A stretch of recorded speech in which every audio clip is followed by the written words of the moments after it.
I hope you are doing well. Today we'll talk about how to fix or how to solve the problem of too much space on our TV. We click on settings. In this page, you will click here on apps, default apps, app settings. Then in this list, we click on Rapid TV app. Then in this page of app info,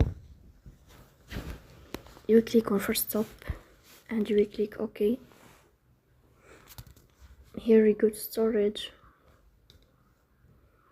Then we click on clear cache. In the end, we go to Play Store and then we'll update your app.